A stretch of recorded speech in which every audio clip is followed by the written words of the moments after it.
পুরোনো মাটি দিয়ে সহজেই একটা টব রেডি করে নিন। আমি কিভাবে করি সেটাই দেখে নিন। পুরোনো যে মাটিটা ছিল সেটার মধ্যে কিছুটা ফাঙ্গিসাইড দিয়ে দিলাম, ভার্মি কম্পোস্ট মিশিয়ে দিয়েছি আর কিছুটা হাড় গুঁড়ো, শিংকুচি এগুলো ছিল দিয়ে দিলাম।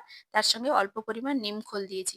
জাস্ট ৪-৫ টা উপকরণ দিয়ে মিক্সড করে নিলাম। নিয়ে এই যে টবটা দেখছেন তার মধ্যে কিছু ভাঙা টুকরো ছিল, টব ভাঙা সেগুলোই দিয়ে দিলাম।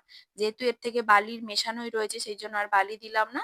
আর টবটা রেডি করে নিয়েছি কারণ আমি একটা পুনে ভ্যারাইটির জবা গাছ নিয়ে চলে এসেছি। জবা গাছটা বসাতে গিয়ে বুঝতে পারলাম যে এটা কেন কম দাম নিয়েছে।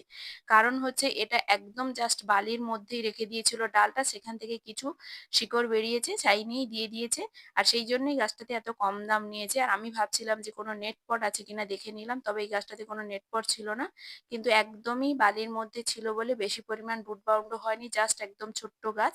এইভাবেই আমি গাছটাকে বসিয়ে কিছুটা পরিমাণ জল দিয়ে হালকা ছায়াযুক্ত রেখে দিলাম।